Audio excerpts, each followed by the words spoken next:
Hello. If you were looking for a scare tonight, you've come to the right place. I'll be narrating an hour's worth of creepy horror stories that I found off of Reddit. So without further ado, These are their stories.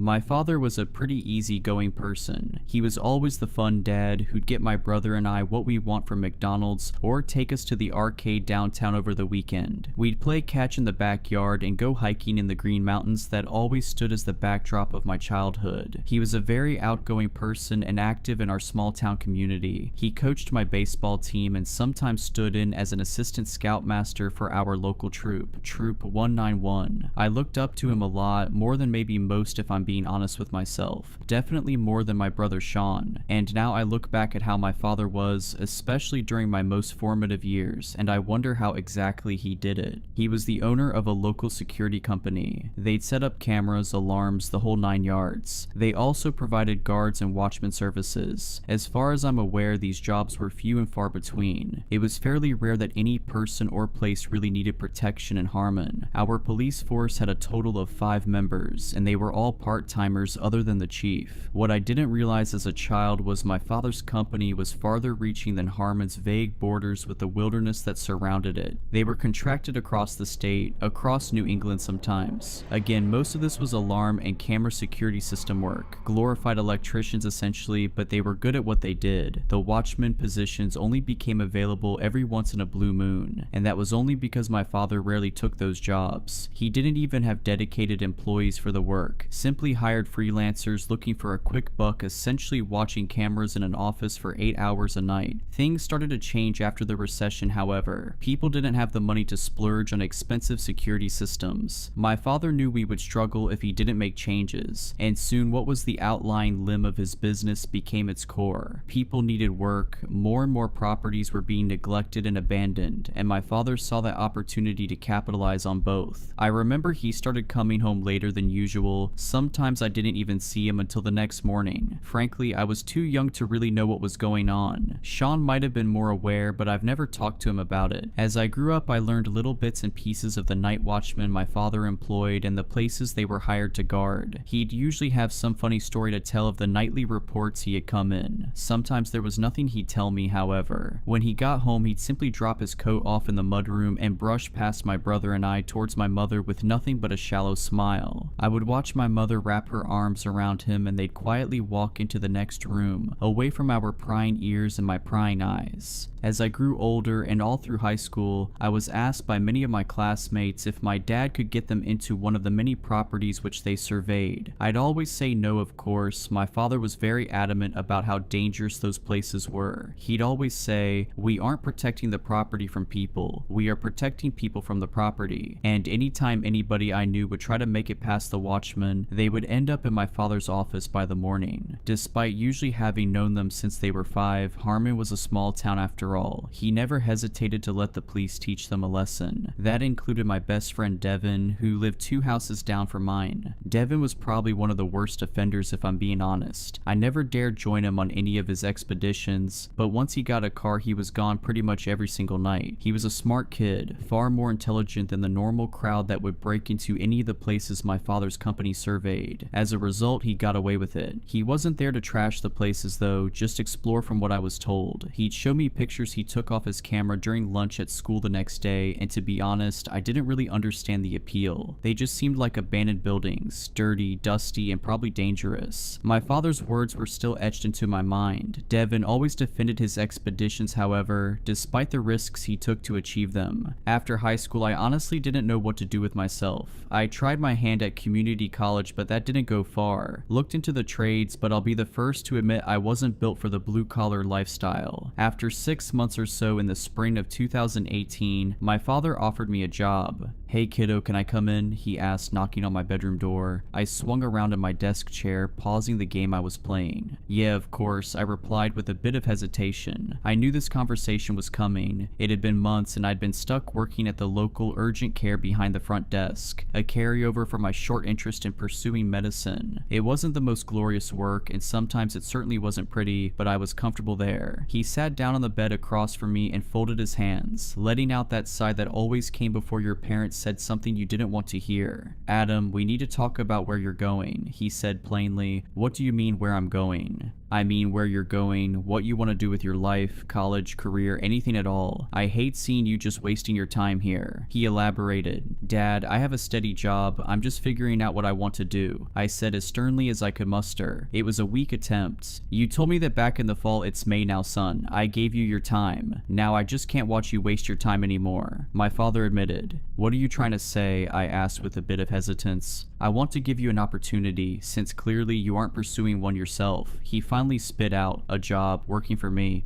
Dad, no, I'm not. He quickly cut me off.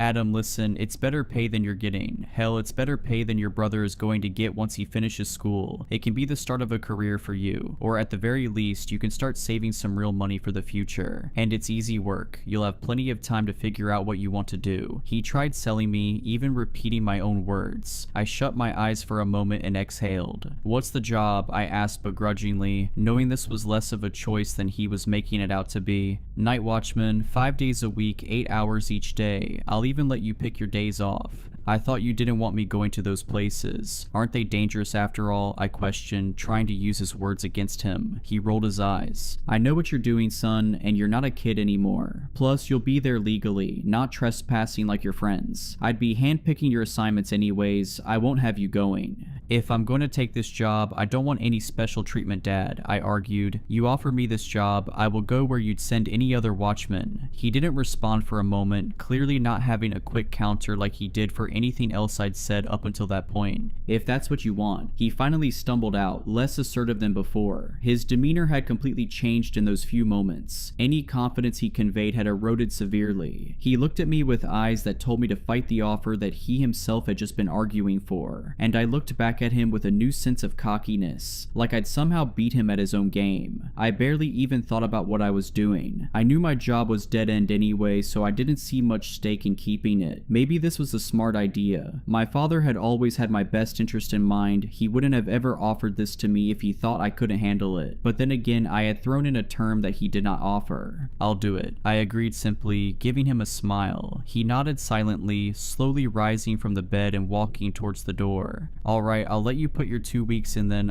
I guess we'll get to work. Looking forward to it, Dad, I told him. He bit his lip, looking like he was holding back something as he shut the door behind him. I didn't think twice about it, more interested in returning to my game than my father's minute facial expressions. In my own defense, I was 19 and I was stupid. After I'd finished up at the urgent care, my father started me out shadowing one of his other watchmen. His name was George, an older man in his early 60s. He had bushy gray hair with a matching mustache and always wore a shirt and tie to the job, despite my father insisting to me that just a solid black shirt and pants would do fine. George took his job seriously, but he seemed happy to take me under his wing when my father explained the situation. I worked with George for 2 weeks, watching over the light bulb factory that had closed about 10 miles outside of Harmon. I remember people talking about it the first couple of years after it closed. Devin went a couple of times, but I guess the owners were tired of the place getting broken into and my father was the man to call. George explained all the odds and ends of the job, when to interfere, when to make the call to the police, and how to use the camera system in the security trailer. Admittedly, upon first impressions, this might have been the easiest job of my life. The first week, nothing happened, and I mean nothing. George started letting me lead the perimeter walks, camera setups, and system checks, but other than that, we sat in that little office all night long. It took a bit for George to start talking, but once he did, I barely got a word in. It made the nights fly by, the man telling me his life story night after night in almost chronological order. He had plenty of time after all, we weren't going anywhere. The second week I had my first encounter. I had graduated from leading perimeter walks to soloing them. George assured me he was watching me the whole time and we had walkies if anything went wrong. I wasn't too worried though, the place had been dead all of the last week, and this week was shaping up to be no different. I rounded the corner of one of the old brick buildings into a courtyard before stopping dead in my tracks. Through the open window on my left, I heard the crackle of broken glass and the shift shifting of dust over the concrete floor inside. My heart dropped for a moment before I tried to regain my composure, pulling out my flashlight and shining it through the window. "Is somebody in there? This is security," I said as seriously as I could pull together. I waited for a moment but got no response, not a sound. I let out a sigh, pulling out my radio. "Hey George, I think I've got someone inside building 5. I dispatched." "You need a hand, kid?" he asked in a scratchy, gruff voice.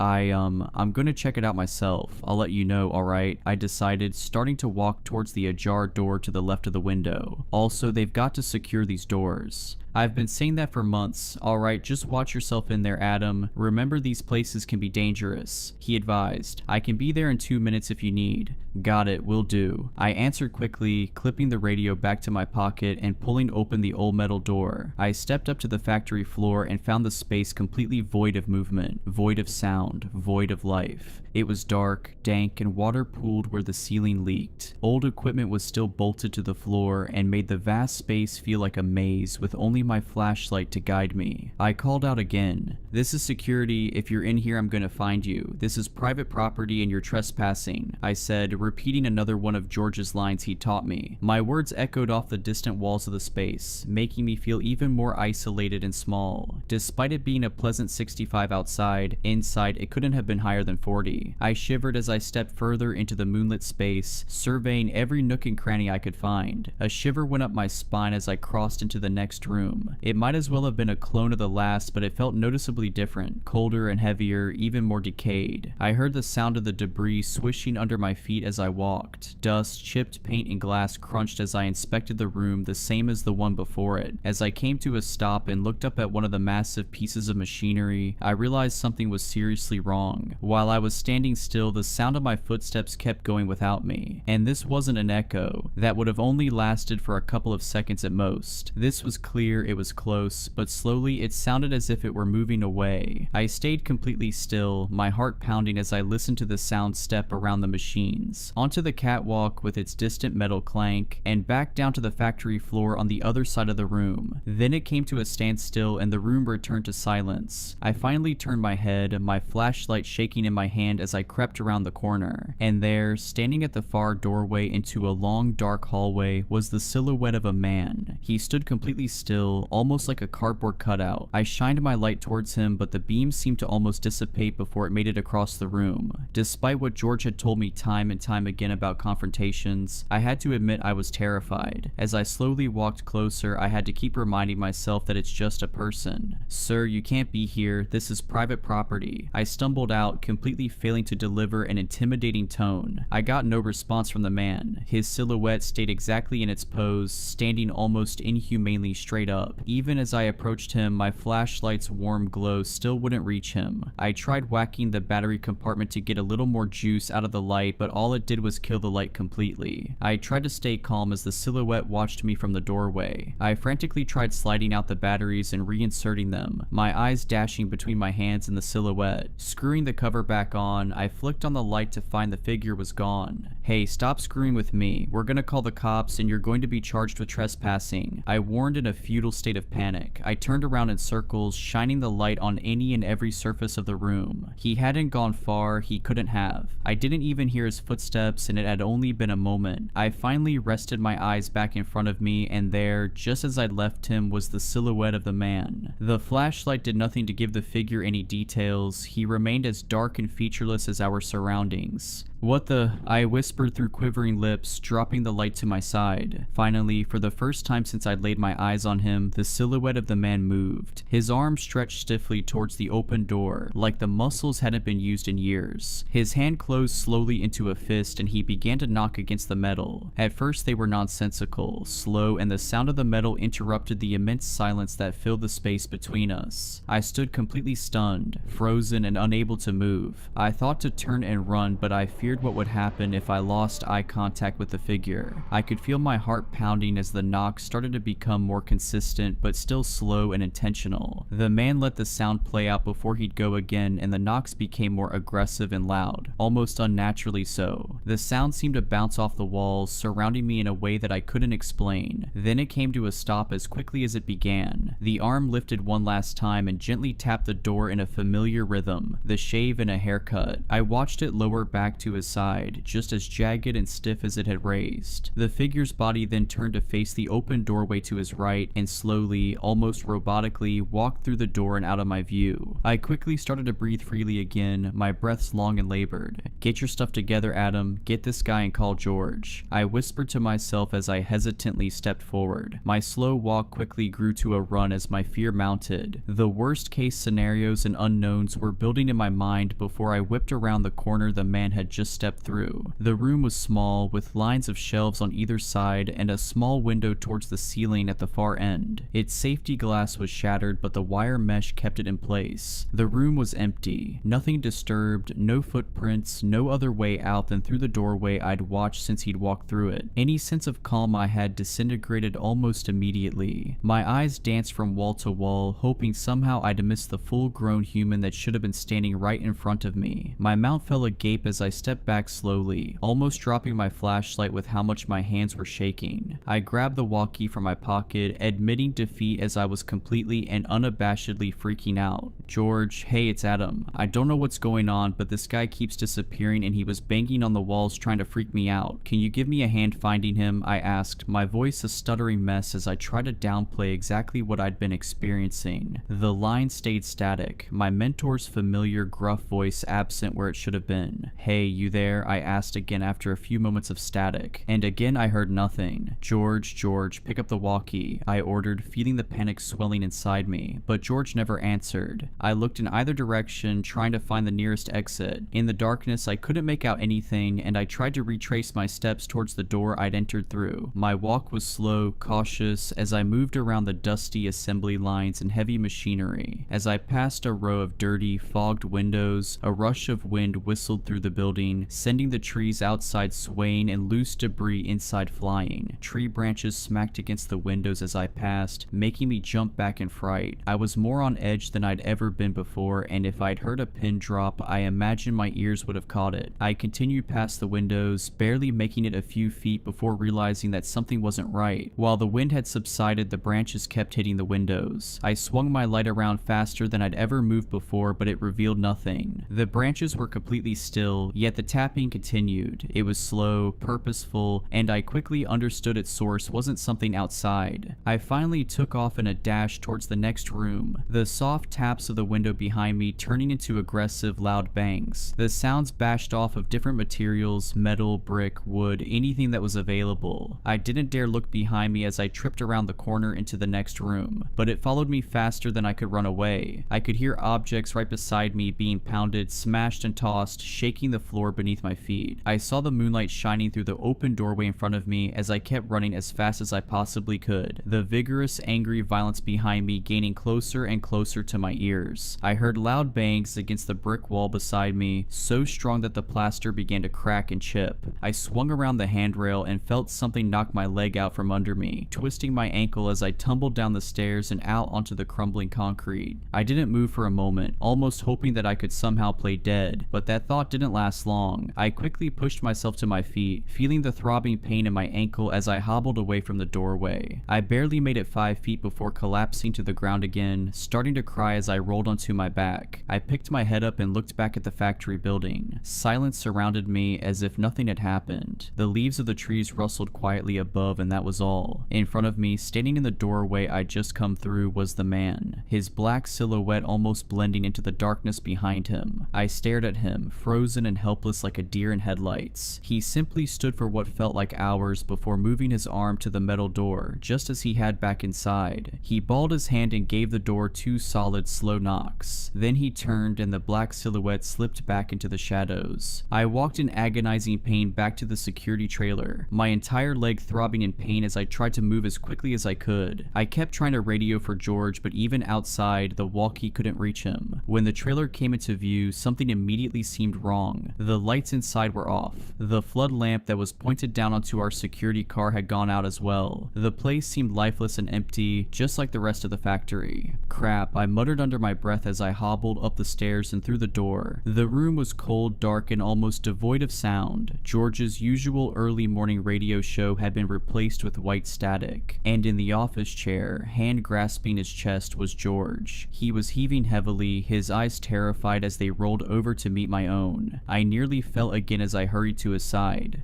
"George, what happened? I'm calling 911. It's going to be okay, I promise," I insisted, my months of working the front desk at an urgent care coming right back to me. I grabbed the phone off the desk and with trembling fingers dialed 911. I knew what I was looking at. I'd seen it more times than I'd like to admit. George was having a heart attack. The ambulance arrived within 10 minutes. Harmon Regional Hospital was only a few miles away, but it felt like a lifetime had passed as I tried to keep the man conscious. He never spoke, focusing all his efforts on breathing as I kept repeating over and over. We sat in the dark, with the sound of the radio static the only thing breaking the silence of the desolate property. Paramedics swung the door open, followed by the police who quickly took over the scene. George was moved onto a stretcher, his almost limp body carried out of the room. The paramedics took us both to the hospital, the police giving me a ride in the back of their cruiser. "So, what happened to you, kid? You look like you just went through hell," the officer asked as we pulled out behind the ambulance. My face was slumped against the glass, watching the desolate factory slowly disappear behind the trees. I tripped down the stairs inside one of the buildings, twisted my ankle and fell on the pavement, I said softly. "Thought you guys don't go inside unless there's suspicion of trespassing," he recalled. "Yeah, I thought I heard something inside, but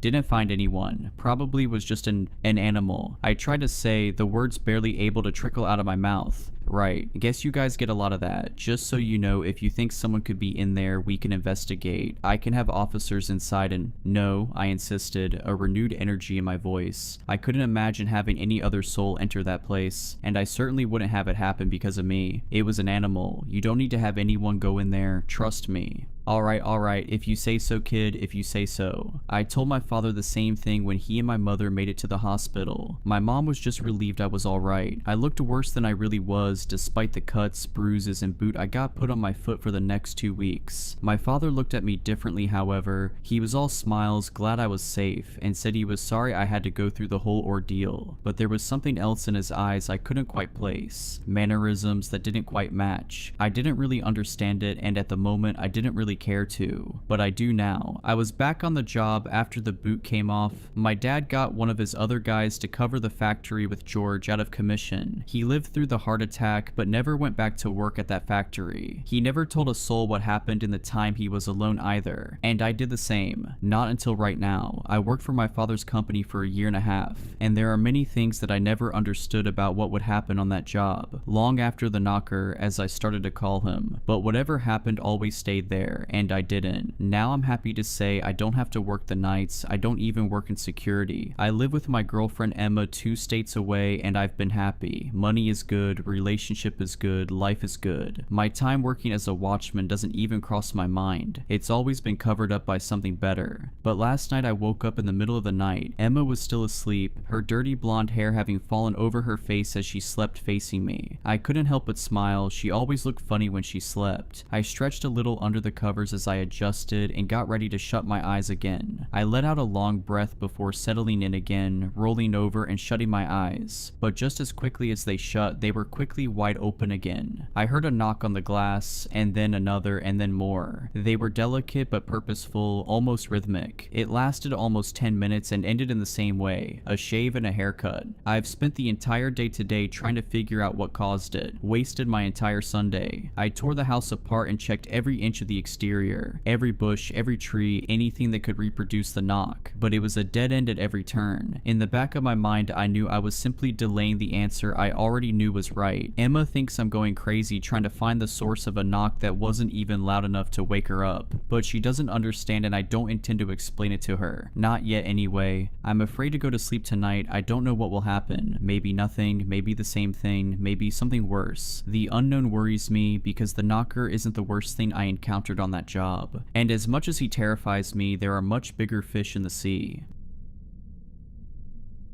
It all started last week on a quiet evening when I was scrolling through my phone. My storage was full, so I began the tedious task of deleting old photos. But then something caught my eye. A photo album titled Sleep Well, one I didn't remember creating, appeared on the screen. The creation date was from the night before, just hours earlier. A cold shiver ran down my spine as I opened it. Inside was a picture of me taken while I slept, vulnerable, unaware. The angle of the shot was disturbingly specific, as if the photographer had been hiding just out of view. Their presence felt only in the eerie stillness of the moment. The most disturbing detail: the picture was taken from inside my closet. I live alone. My heart dropped. I could feel the color draining from my face as a heavy pressure squeezed my chest. I was being watched. My eyes instantly darted toward the closet. As I trembled in fear, I wondered, was someone inside it? I don't know. I was too scared to look. In a panic, I immediately grabbed my car keys from beside the bed, rushed to the front door, and drove straight to the police. I arrived at the police station, feeling a strange sense of relief just for making it there. I told them everything that happened and showed the picture. The officers listened, then agreed to send someone to search my house. They searched every inch: closets, drawers, windows, nothing. No signs of break-ins, no clues that anyone had been there. The police told me to change my locks, install security cameras, and keep in touch in case something else happened, but it didn't feel like enough. I was terrified. The idea of someone watching me, of someone being inside my closet, haunted me. That night, I opened the closet fully, convinced that if I could see inside, I could rid myself of the fear. But something felt off. I could still feel the presence, like someone was right there, just beyond my sight. The weight of paranoia suffocated me. Unable to sleep, I went to the kitchen to make something to eat. I called my friend Melissa and told her what happened. With my voice shaking, I made myself some popcorn and went back upstairs to my room. Still talking to her, trying to sound calm, I noticed something wrong. I stopped mid-sentence. My breath hitched. The closet door that I had left wide open was now closed, but not fully. There was a slight gap, a narrow sliver, just enough for me to know that someone or something was inside. I couldn't see who or what, but I could feel it. The pressure of being watched. My eyes locked on the gap, heart hammering in my chest. Then I saw it. A single wide eye staring back at me from the darkness. My voice trembled as I spoke.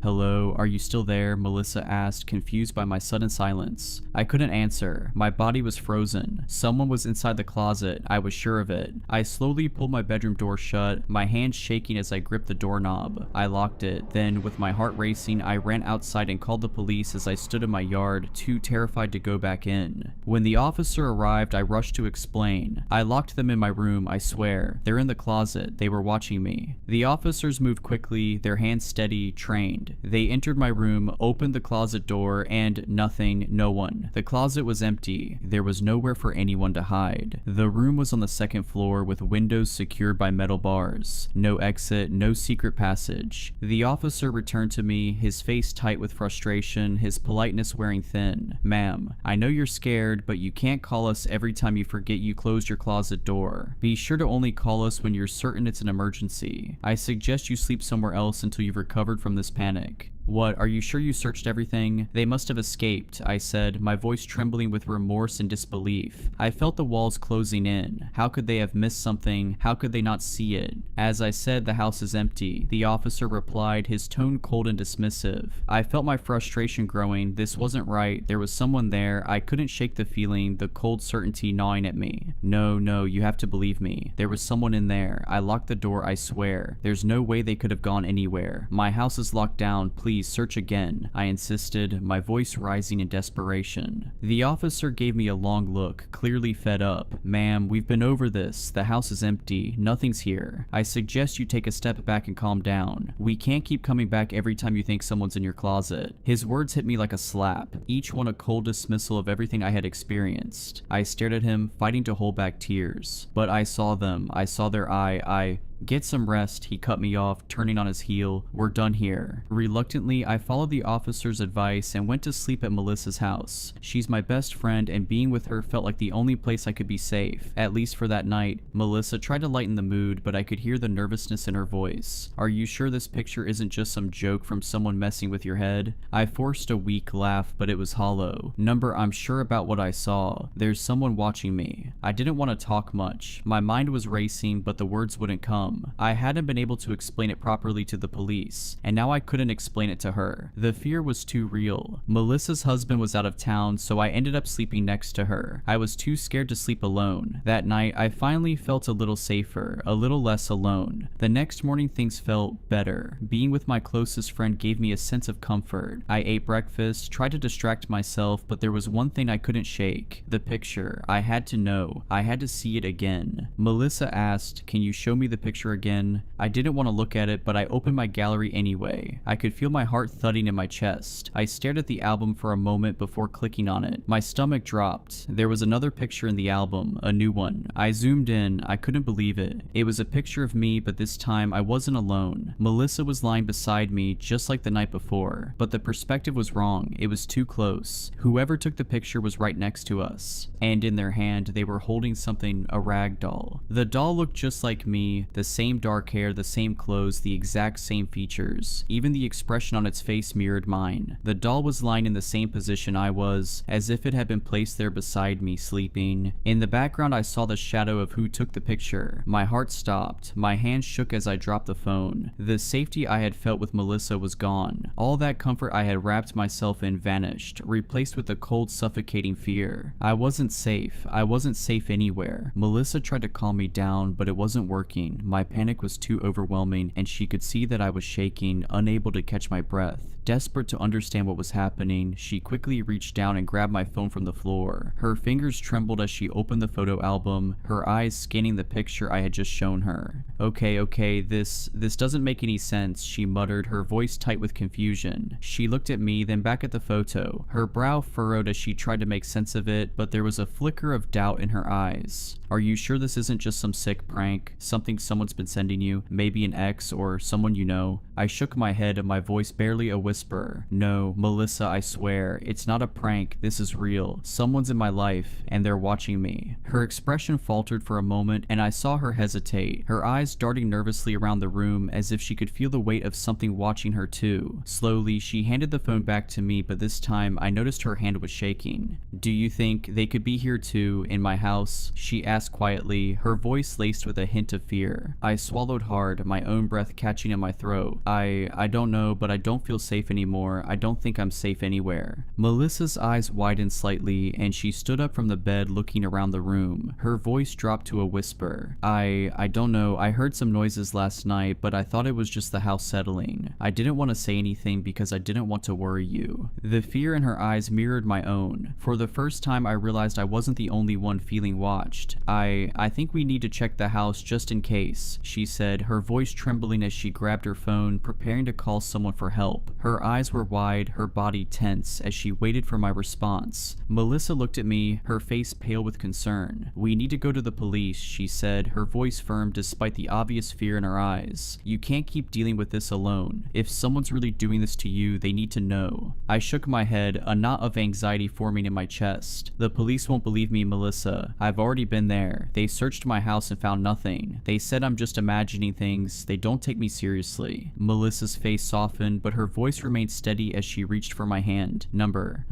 This time it's different. We have proof, remember? She looked at the photo on my phone, her eyes scanning it once more before locking with mine. They can't just ignore that. I hesitated. The memory of the police officer dismissing me echoed in my mind, but Melissa was right. We had proof and I couldn't just let this go. Alright, I said, voice barely above a whisper, but if they don't believe me again, we'll make them believe you, she said, determination in her tone. We'll show them the photo, everything. We have to do something. I arrived at the police station feeling a mix of dread and urgency. As soon as I walked in, I saw the same officer from the night before. When he saw me, his face immediately twisted into a scowl. He was not happy to see me again. He didn't even bother to greet me. You again, he muttered under his breath, rolling his eyes. Officer, we need your help, I started, holding my phone up with the picture. Please, I'm telling you, someone's been taking pictures of me while I sleep. He glanced at the photo, his patience already running thin. You're still going on about this? He rubbed his forehead, clearly annoyed.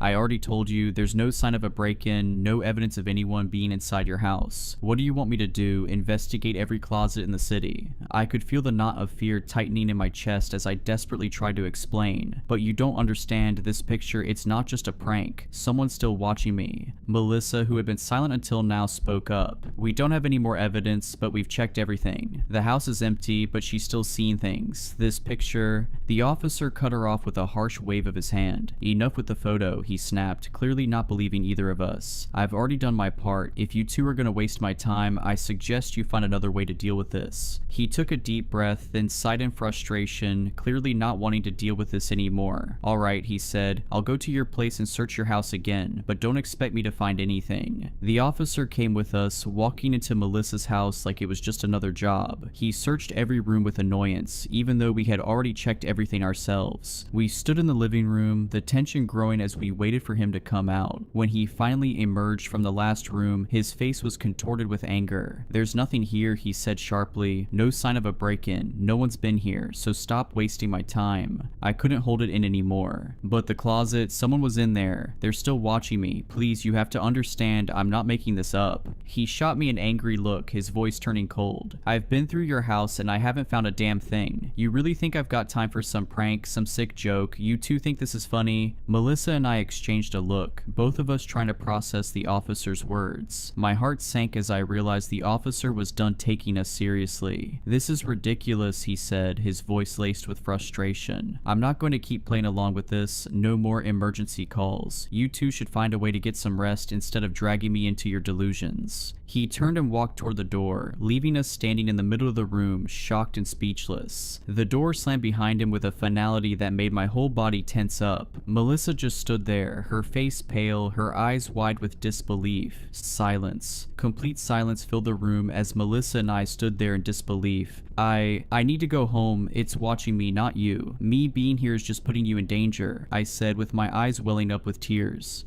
Are you crazy? I'm not letting you go anywhere until we catch this person. You're my best friend, I love you, and I'll go through hell to help you, Melissa said, hugging me tightly. Her words were comforting, but fear still consumed me. I honestly didn't know what I would do without her. I'm not sleeping tonight, I said, my voice firm. But remember, you have work tomorrow, Melissa reminded me. Work. How could I possibly work and pretend like nothing happened after everything I'd experienced? The fear was slowly turning into anger. I spent the whole day thinking about what happened, feeling like I was being watched everywhere I went. Melissa called her boss and told him she was sick so she could stay with me. I love her. We spent the entire day coming up with theories about what was going on. Maybe whatever was watching me wasn't human. Nah, I don't believe in supernatural stuff, but Melissa kept insisting. Nighttime came. As I said, I refused to sleep. Even if I wanted to, I don't think I could. But Melissa couldn't stay awake for long. I felt exposed with her asleep, but I wasn't about to wake her up. I just had to stay awake, and that's exactly what I did. Hours passed and nothing happened. The only thing I could hear was Melissa's soft snoring. But time felt agonizingly slow and my fear only grew. 3 a.m., the so-called haunted hour that makes both adults and children alike dread what might happen next. Even though I didn't believe in supernatural things, when I saw 3 o'clock on the clock, my heart sank. I was expecting something, some noise, a reflection, a doll, or the most disturbing thing I could imagine. But nothing happened. 20 minutes went by and I started to feel extremely sleepy, but I knew as soon as I slept, I wouldn't be safe anymore. I glanced at Melissa. Something felt off. She wasn't snoring anymore. She had turned to the other side and I could only see her brown hair splayed across the pillow. I froze. Something about her posture made me uneasy. I had never seen her sleep like that before. Slowly I sat up, my heart racing in my chest. I lifted my head and cautiously leaned forward to see if she was awake, but when I looked, my blood ran cold. What I saw was not my best friend anymore. There in front of me was a body. The skin was unnaturally pale, the once vibrant brown hair now a tangled mess. Her mouth hung slightly open and her eyes, those eyes that I knew so well, were wide open but lifeless, glazed over with an unsettling emptiness. The way her limbs were arranged, twisted unnaturally at odd angles, told me she hadn't just fallen asleep. Number something had happened to her. I wanted to scream. My throat closed up. I reached out and desperately shook her, calling her name, trying to wake her, but there was no response. Her body was cold, stiff. I tried again, harder this time. Nothing. No breath, no movement. Melissa was dead. Panic surged through my veins, my vision blurry with tears. I fumbled for my phone, trying to dial emergency services, but just as my fingers brushed the screen, something stopped me. An airdrop request flashed across the top of my phone. My heart dropped. I hesitated, staring at the screen, the dread tightening in my chest. I wanted to deny the request, to throw my phone away, to make it all stop, but I couldn't. My mind screamed at me to say no, but my hand moved on its own. I accepted. A flood of pictures appeared on my phone, and my stomach twisted. The images were of me, sleeping, dozens of them, hundreds maybe, scattered over weeks. Some were taken inside my closet, others were shots of me lying in my bed, blissfully unaware. But what made my blood run even colder were the ones that came after. There was a picture of me sleeping beside something on the bed. It looked like the same doll I had seen before, but this time it felt different, wrong. It wasn't just a doll anymore. It was me, or something that had been made to look like me, in doll form, lying beside me. The most disturbing part, the shadow of someone standing just behind it, watching, waiting. I couldn't move. The air around me grew thick, suffocating, and then, through the crack in the door, I saw it. A figure, tall and unnervingly still. It was standing there as if waiting, watching. But the most terrifying part was the eye. That single wide eye staring directly at me from the shadows. It was unnatural, too large, too black. No light reflected off of it. It was like a hole in the world, a deep, endless void that seemed to pull every ounce of warmth and life from the room. The eye twitched just slightly, as if it recognized me, like it had been waiting for me to look. And in its other hand, the doll. But it wasn't just any doll. The doll was me. I recognized the face immediately, its pale skin, the dark hair, the same expression I often wore when I slept. But it was wrong. The doll's eyes were wide open, fixed in a grotesque stare, its mouth frozen in a twisted, silent scream. Its body, rigid and contorted in a way that a human body never could be, seemed to mock me, like an unnatural imitation of myself. The figure held it with such tenderness, as if cradling it, but there was something deeply disturbing in the way it did. The doll's hand was positioned just like mine when I slept, but there was no softness to it, no warmth. And then, the figure stepped forward, the eye never leaving mine. The room grew colder and the figure moved silently, like a shadow creeping closer, carrying the doll as if it were the most precious thing in the world. I felt the terror clawing at me, suffocating me, but I couldn't look away from that horrible, hollow eye. It was as if it was looking through me, and the more I stared, the more I felt like I was becoming part of its dark, empty world. I could feel my body shutting down, my heart thundering in my chest as if it was trying to escape my ribs. My hands were shaking uncontrollably, my breathing shallow and erratic. My limbs felt weak, like they were made of stone, and my vision started to blur around the edges. The air felt like it was closing in, pressing against me from all sides, and the figure, the eye, was all I could see. I could hear the blood rushing in my ears, louder and louder, drowning everything else out until the sound was all-consuming. And then, just as I thought I couldn't take it anymore, everything went black. I'm currently writing this on a contraband cell phone in prison, after allegedly poisoning my best friend. It's all a lie, of course. They say I did it, but they don't understand. They don't know what I saw, what really happened. Melissa is gone. I can still feel the weight of that truth crushing me. I can still hear her laugh, see her smile, feel her presence beside me like I always did. I feel the coldness now. It's unbearable. Losing her, it's like losing a part of myself. The world feels hollow, like it's spinning around me without any meaning. The grief is suffocating, but the worst part isn't the grief, it's the frustration, the anger bubbling inside me. They think I did it, they think I'm the one who poisoned her. They don't see how broken I am, how lost I feel. They don't understand that I would never hurt her. I would never do something like that, but it doesn't matter what I say. They have their own version of the truth, and now they've locked me away for something I didn't do. They'll never know what really happened. They'll never know what I saw in that room, what I saw in her eyes before everything turned dark. I couldn't escape before. Now, I certainly can't. They've got me here in this cold metal cage, but maybe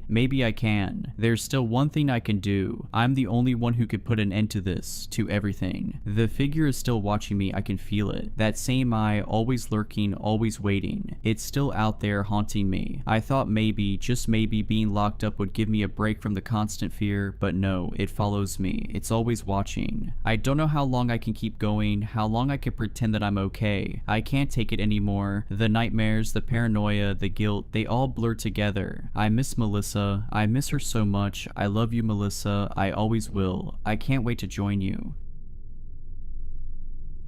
I need to write this down. I don't know if it's for my own sanity or as some kind of warning, maybe both. Typing helps ground me, makes the shaking in my hands a little less noticeable. The doctors keep telling me I'm experiencing a psychotic break, but the puncture wounds on my back and the darkening birthmark on my palm tell a different story. My dad turned 63 yesterday. We always throw him a party at his house, the same house I grew up in. It's tradition. This year, something changed, something that had been waiting precisely 63 years. Family traditions are just rituals we don't question. That's what Dad always said whenever I asked why we had to keep doing the same things year after year. His eyes would always drift away when he said it, like he was remembering something he'd rather forget. Dad wasn't always this cryptic. Before Mom vanished, he was different, warmer, more present. We used to fish together on weekends, his calloused hands patiently untangling my line when I'd snarl it. Those hands would tremble slightly whenever his birthday approached, though I didn't understand why until now. After Mom disappeared, fishing stopped. The only constant that remained was his insistence on the birthday ritual, always on the exact day, never postponed, never altered. Even when I was finishing my master's thesis, even when he was recovering from pneumonia 3 years ago, the party had to happen exactly as it always had. The house itself sits back from the road, nestled in about 5 acres of dense woods, lush and green in the spring, blazing with color in the fall, but somehow always holding shadows deeper than they should be. After Mom vanished, I'd sometimes catch Dad staring out at those woods at dusk, whispering something under his breath. Once, I crept close enough to hear him counting backward from 63. When I'd ask what he was doing, he'd just say, "Keeping track of what's mine." I thought he meant the property. Dad's lived alone since Mom passed 10 years ago. At least that's what we tell people. The truth about Mom's disappearance is something Dad and I never discuss. Just like we never discuss the strange hourglass-shaped birthmark we both share on our left palms, or the fact that neither of us can remember anything about the night she vanished except the smell of ozone and damp earth, and the sound like wet leather being stretched over wooden frames. Sometimes I still hear it in my dreams, that sound, followed by Mom's scream cutting abruptly to silence. The police found one of Mom's shoes by the edge of the woods, just one. It was perfectly clean despite the mud all around it. When they brought cadaver dogs, the animals refused to enter the tree line, whimpering and backing away. One dog, a German Shepherd with an impeccable record, bit his handler when the man tried to force him forward. The search was called off after 3 days. Dad never cried, not once. He just sat in his armchair, rubbing that hourglass mark, staring at nothing. Dad's a creature of habit, and the birthday party is one of the few constants he clings to. Same small group of friends, mostly colleagues from the dusty archives where he worked before retiring. Same Jell-O salad recipe Mom used to make, same slightly off-key rendition of Happy Birthday. I always thought Dad was just honoring Mom's memory with these parties. The familiarity seemed to comfort him. Now I understand it was never celebration, it was obligation. Last week I called Dad to confirm the party details. The conversation was ordinary until I mentioned bringing my new girlfriend Eliza. "No," he said sharply, a panic in his voice I'd never heard before. "No new people, not this year." "Why not? Is everything okay?" His breathing was heavy on the line. "This is a difficult one, son. The 63rd. Best to keep it traditional."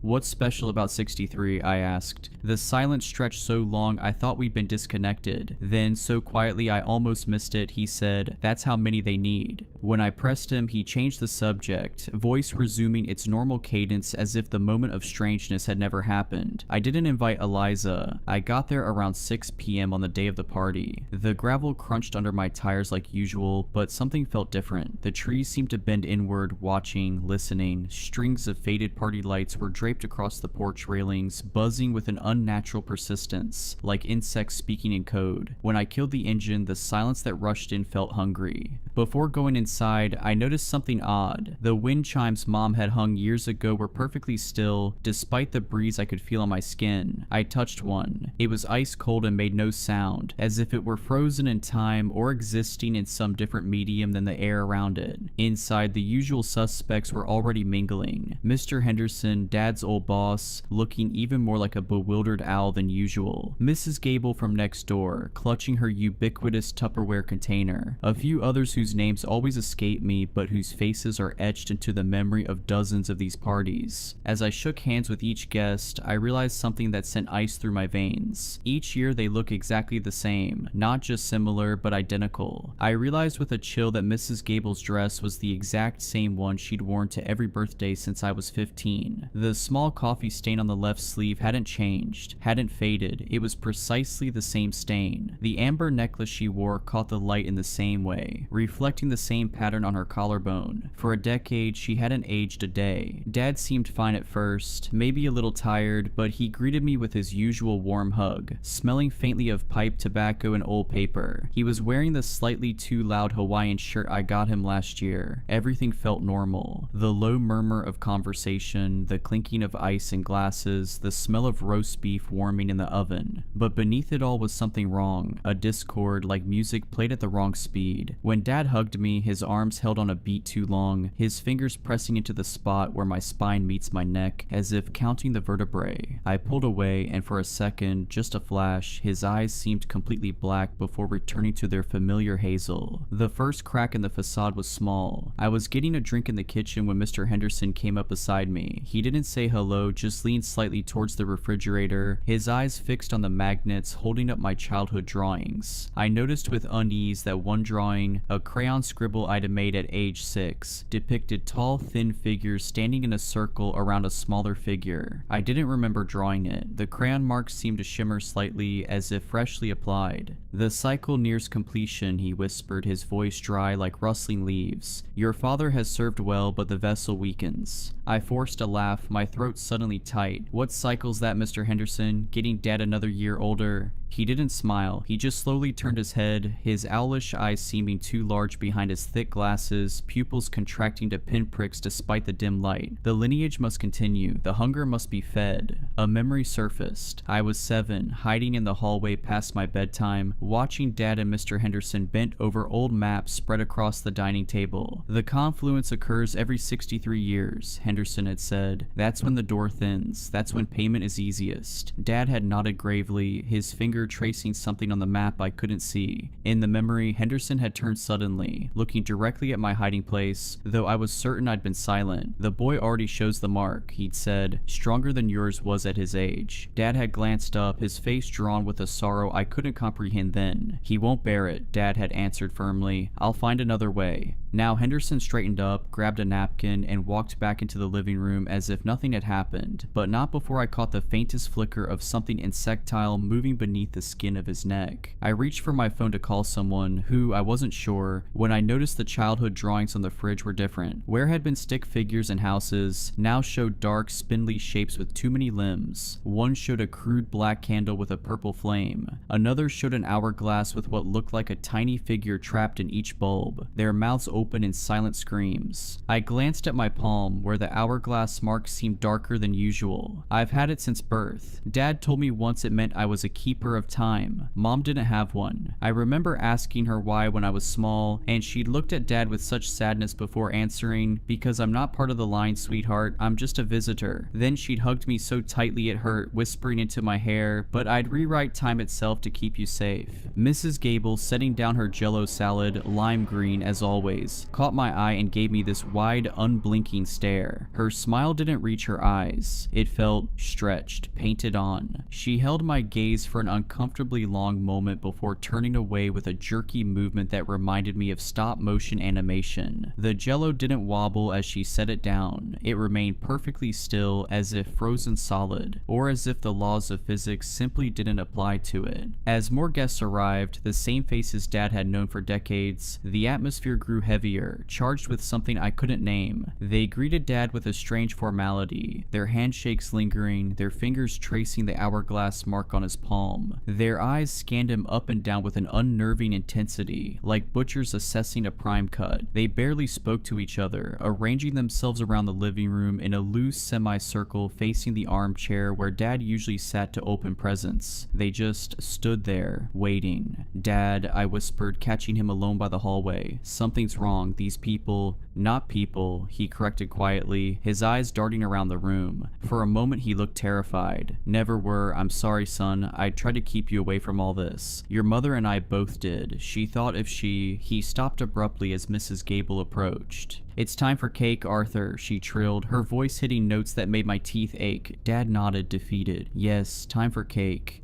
The usual cheerful chatter died down. The only sounds were the buzz of the porch lights and the ticking of the grandfather clock in the hall. A clock I suddenly realized I hadn't heard chime all evening. Looking closer, I saw the hands weren't moving, hadn't moved for years based on the dust accumulated on them. Yet the ticking continued, growing louder, more insistent, like a heartbeat accelerating with fear. Dad, caught in the center of their silent attention, started looking uncomfortable. He shifted in his chair, tugging at the collar of his Hawaiian shirt. "Well," he said, his voice a little too loud in the quiet room, "anyone want to hear about the new bird feeder I put up?" Nobody responded. Their eyes remained fixed on him. Mr. Henderson cleared his throat softly. "Arthur," he said, his voice regaining that dry, papery quality, "it is time." Dad swallowed hard. He looked at me, a flicker of something, horror, resignation, relief in his eyes. But then it was gone, replaced by a weary acceptance that was somehow more frightening than fear. He nodded slowly. Yes, I suppose it is." He glanced at me. "I'm sorry," he whispered. "I thought I could spare you this. I tried to break the cycle when your mother—" His voice trailed off. A memory hit me like a physical blow. Mom and Dad arguing the night before her disappearance. Mom's voice rising hysterically. "I won't let them have him. You promised we could end this." Dad's response eerily calm. "There is no ending it. Only continuing or transferring. That was the bargain." Mom had slammed her palm against the wall. "Your grandfather's bargain, not yours, not our son's." Dad's face had hardened. "Do you think I wouldn't break it if I could? The door must have a keeper. If not me, then let it be me," Mom had said, her voice suddenly quiet, resolved. "I've found another way." This wasn't part of the birthday tradition, or maybe it was the only true tradition, hidden beneath the veneer of normal celebration all these years. Mrs. Gable stepped forward, carrying not her jello salad, but a small, ornate wooden box I'd never seen before. No, that wasn't true. I had seen it once in the attic when I was 7. Dad had caught me looking at it and forbidden me from ever going into the attic again. The box was carved with symbols that hurt my eyes to look at directly, patterns that seemed to shift and change when viewed peripherally. She placed it on the coffee table in front of Dad. The other guests leaned in slightly, a collective intake of breath that sounded like wind through dry reeds. "What's going on, Dad?" I asked, my voice trembling slightly. "What is this?" He wouldn't look at me. Just part of getting older, son. Some things you have to accept." He rubbed his hourglass birthmark absently. "Some bargains can't be broken." I felt a sudden stabbing pain in my own palm, looked down to see my birthmark darkening, the edges growing more defined, throbbing in time with my racing heart. Black veins began spiderwebbing outward from it, disappearing beneath my sleeve. The pain was sharp, electric, climbing up my arm like invasive vines. Mr. Henderson gestured towards the box. "Open it, Arthur. Fulfill the pact. Begin the transition. 63 years is complete. The door awaits its keeper." Pact, transition. My heart started hammering against my ribs. This felt wrong. Deeply, fundamentally wrong. These weren't Dad's friends. They looked like them, sounded mostly like them, but they were hollow, copies. Or maybe they had always been something else, wearing human appearances like ill-fitting suits. Dad's hands trembled as he reached for the box. The lid wasn't hinged. It lifted straight off. Inside, nestled on dark velvet, wasn't a gift. It was a single, large black candle. Its wax strangely iridescent, shifting like oil on water. There was also a small obsidian knife, sharp and wickedly curved. The blade seemed to absorb light rather than reflect it. "Dad, no," I pleaded, starting to stand up. Instantly, two of the other guests, men I vaguely recognized from Dad's bowling league, moved smoothly to flank me, their hands resting lightly on my shoulders. Their touch was cold, impossibly strong, fingers too long and jointed in too many places. I couldn't move. Panic seized me. "It's all right, son," Dad said, his voice sounding distant, strained. "It's the only way to keep things balanced, to feed what waits below. It's been this way since your great-grandfather found the door in the woods in 1835, the one that should never have been opened." "Like Mom tried to close it?" I asked, sudden understanding dawning. "That's what happened to her, isn't it? She tried to break the pact." Dad's eyes flashed with grief. "No one breaks the pact. She thought she could substitute herself, offer herself instead of us, but they refused her. They've always wanted our bloodline, the marked ones." His voice dropped to a whisper. "They took her anyway, as punishment." Mr. Henderson produced a match, struck it against the box. The flame flared unnaturally bright in the dimming light filtering through the windows. I noticed with horror that outside, though it should have been early evening, the sky had gone completely black. Not the darkness of night, but a void, starless and absolute.